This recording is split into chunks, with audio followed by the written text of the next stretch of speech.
কত সুন্দর সিদ্ধ হয়েছে, দেখছেন এই যে কত মাংস।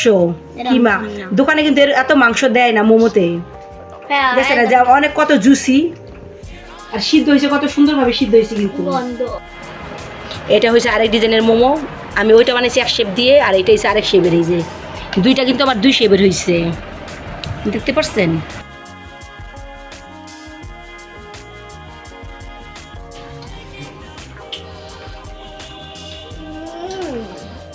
মজা। আমাদের মোমো বানানো হবে, আপনারা দেখতে থাকুন পুরো। হ্যালো এভরিওয়ান, আসসালামু আলাইকুম। কেমন আছেন? আশা করি আল্লাহর রহমতে আপনারা সবাই ভালো আছেন। আলহামদুলিল্লাহ আমরাও সবাই ভালো আছি।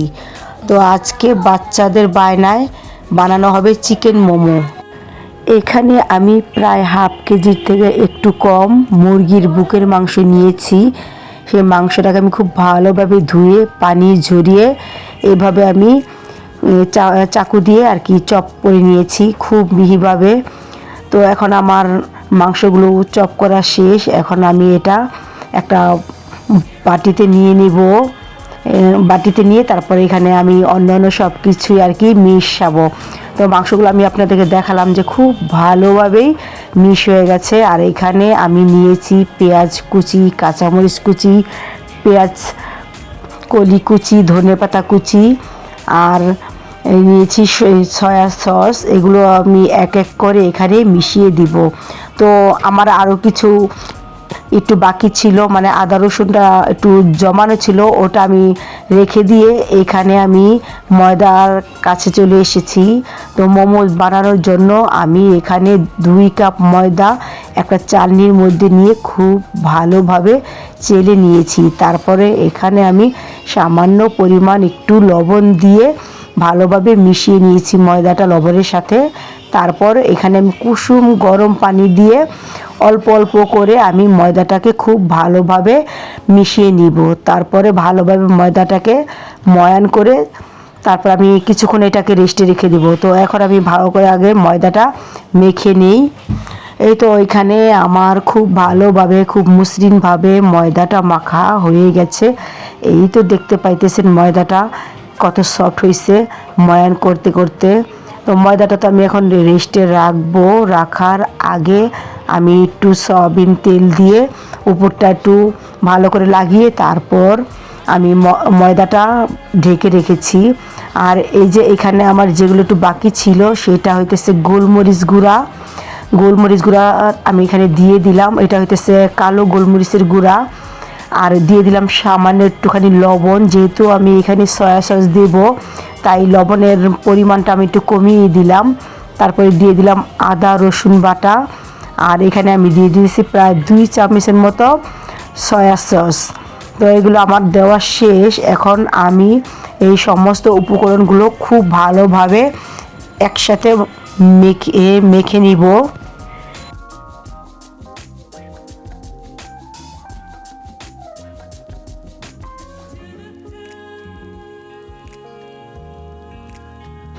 তো এখানে আমার চিকেনের সব মাখা শেষ।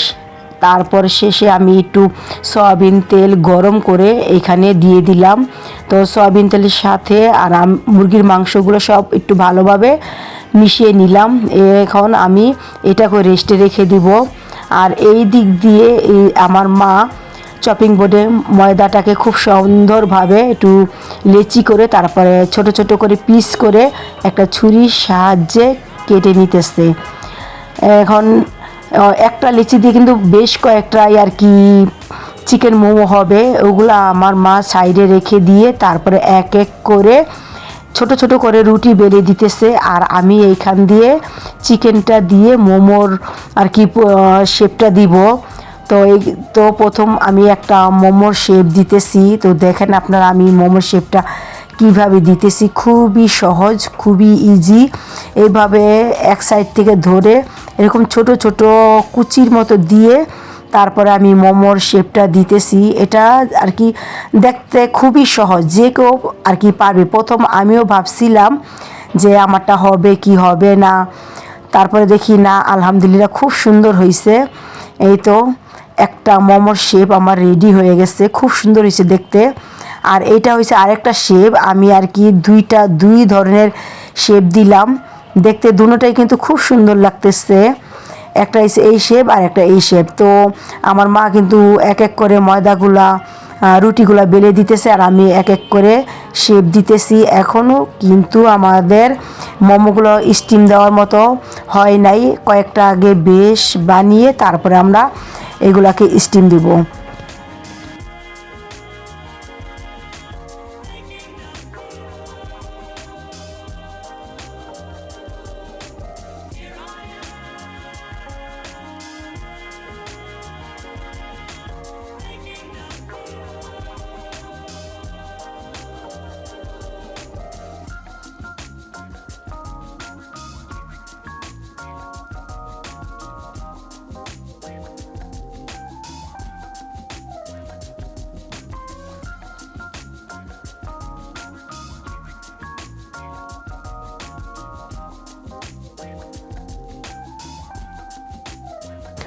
তো এইখানে বেশ কিছু মোমোর শেপ দেওয়া হয়ে গেছে, এখন স্টিম দেওয়ার পালা।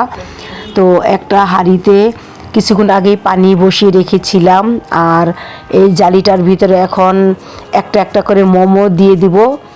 বেশিক্ষণ সময় লাগবে না, প্রায় 8 থেকে 10 মিনিটেই আর কি মোমোগুলো ভাপানো হয়ে যাবে। তো প্রথম আমি এখানে কয়েকটা মোমো দিয়ে তারপরে ঢেকে দিলাম। আর চুলার জালটা আমি এরকম এই আঁচে রেখেছি, আর বেশি জাল বাড়িয়ে দিলে আর কি পানিটা বলক আইসা মোমোগুলো আর কি ভিজে যাবে, তাই আমি এখানে অল্প আঁচি দিয়ে রেখেছি। আর কিছুটা মোমো আছে এই প্লেটে, আর ওই দিক দিয়ে তো আমার মা আরও বেলতেছে। দেখতেই তো পারলেন, রেস্টুরেন্টে গিয়ে মোমো খাওয়ার থেকে বাসায় অল্প উপকরণে অনেকগুলো মোমো বানানো যায়। আর এই তো আমার এই মোমোগুলো স্টিম হয়ে গেছে, খুব সুন্দরভাবে ভাপানো হয়ে গেছে, দেখতেই পেতেছেন। এখন আমি এইগুলোকে ঢেলে নিব, ঢেলে তারপরে আমি আবার মোমোগুলো স্টিমে দিয়ে দিব। আর দেখতে তো পেয়েছেন একটা মোমো কিন্তু আমার ভেঙে যায়নি, কত সুন্দর হয়েছে মোমোগুলো দেখতে। আর মোমোগুলো দেখতে যেমন সুন্দর হয়েছে, মাশাল্লাহ মাশাল্লাহ, খেতেও কিন্তু তেমন সুন্দর হয়েছে, অনেক লোভনীয় হয়েছে। আর এই যে গুল শেপে একটা মোমো বানাইছিলাম, দেখি এটার ডিজাইনটা বেশি একটা ভালো লাগে না, তাই সবগুলো আমি এরকম করেই বানাইছি। আর অল্প কিছু উপকরণ দিয়ে কিন্তু মোমো বানানো যায়। এটা বাকি মোমোগুলো কিন্তু আমি এখন স্টিমে দিয়ে দিতেছি। আর ওই দিকে তো আমার মা আরও বানাইতেছে, এই যে অনেকগুলো বানানো হয়েছে। আপনারা দেখতে থাকুন পুরো ভিডিওটা। আর আমাদের ভিডিওর এই পর্যন্ত এসে আমাদের ভিডিওগুলো যদি ভালো লাগে তাহলে আমাদের ভিডিওতে একটা লাইক দিয়ে দিবেন। আর যারা এখনও পর্যন্ত আমাদের চ্যানেলটা সাবস্ক্রাইব করেন নাই, তারা প্লিজ আমাদের চ্যানেলটা সাবস্ক্রাইব করে আমাদের পাশে থাকবেন।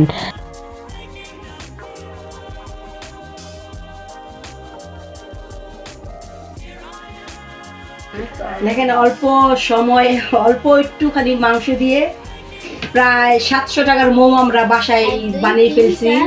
রেস্টুরেন্টে কিন্তু এক একটা মোমোর দাম, এরকম চিকেন মোমোর দাম আপনার 40 থেকে 50 টাকা করে পিস নেয় এগুলো মোমো। তো এখানে আমাদের হিসেব করতে গেলে আরও কিছু মোমো চুলাতেও আছে, তো হিসেব করতে গেলে আমাদের 700 টাকার মোমো অলরেডি এখানে হয়ে গেছে। দেখলে তো সামান্য অল্প একটু মাংস দিয়ে আর একটুখানি ময়দা দিয়ে বাসায় কত সুন্দরভাবে মোমো বানানো যায়। রেস্টুরেন্টে এক একটা মোমো 40 থেকে 50 টাকা পিস নেয় এগুলা, এরকম চিকেন মোমো। আর মোমোগুলো দেখতে কত সুন্দর হয়েছে, কত বড় বড় হয়েছে দেখছেন। একটা মোমো আমি আপনাদেরকে ভেঙে দেখাইতেছি, মোমোতে কত পুর, কত সুন্দর সুন্দর হয়েছে দেখছেন। যে কত মাংস, কিমা দোকানে কিন্তু এত মাংস দেয় না মোমোতে, দেখছেন যে অনেক কত জুসি। আর সিদ্ধ হয়েছে কত সুন্দর ভাবে সিদ্ধ হয়েছে। কিন্তু নাও খাইতে থাকো তোমরা। আচ্ছা খা, হিসেব করে খা, খাইতে থাকো। তো আমি তো বানাইছি, আমি একটা মোমো ট্রাই করে দেখি কেমন হয়েছে মোমোগুলা খাইতে। দেখছেন মাংসের পুরো ভরা। বিসমিল্লাহ।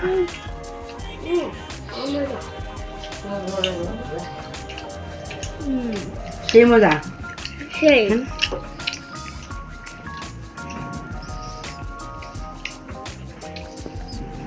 মাংসটা কিন্তু খুব সুন্দরভাবে সিদ্ধ হয়েছে।